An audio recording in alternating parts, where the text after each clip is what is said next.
Nahanda ka po yung Ricardo, magkwentuhan na tayo. Para mamaya wala nang cheche-bureche, umpisa na tayo ng luto. Alam nyo, hindi naman po talaga ito lutuin ko. Ito po, lutuin ko. Kaya lang, nalimutan kong ilabas. Tunawin. So ito, nauwi tayo sa ganito.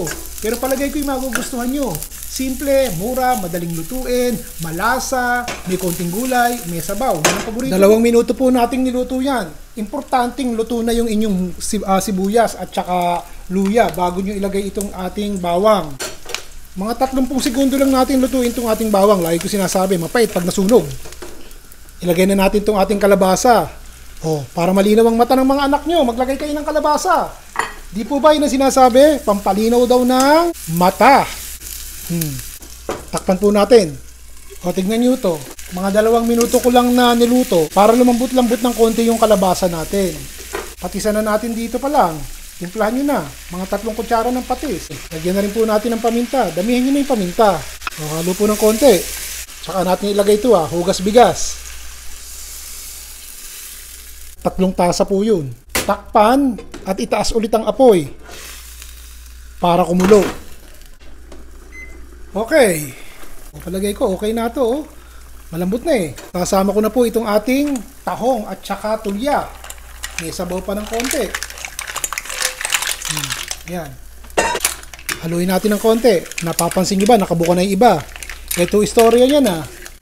Kanina po, nung pinakita ko sa inyo na hinuhugasan ko, talagang hinugasan ko ng konti. Itong ating tahong at saka itong ating tulya na nabili ko, luto ko na pong nabili. Frozen na po ito, vacuum sealed, at tinunaw ko na. Pero gusto kong iparating sa inyo na kinakailangan nyo talagang hugasan ang inyong tahong. Kaya pinakita ko sa inyo, pero ito po, luto na.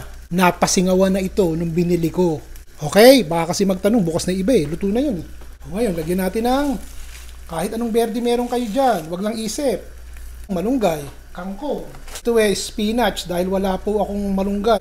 Tapos, para may konting lasa-lasa, bukod dun sa pates, pigaan nyo ng kalamansi. O kaya, lemon juice. Alam nyo na lasa niya, di ba?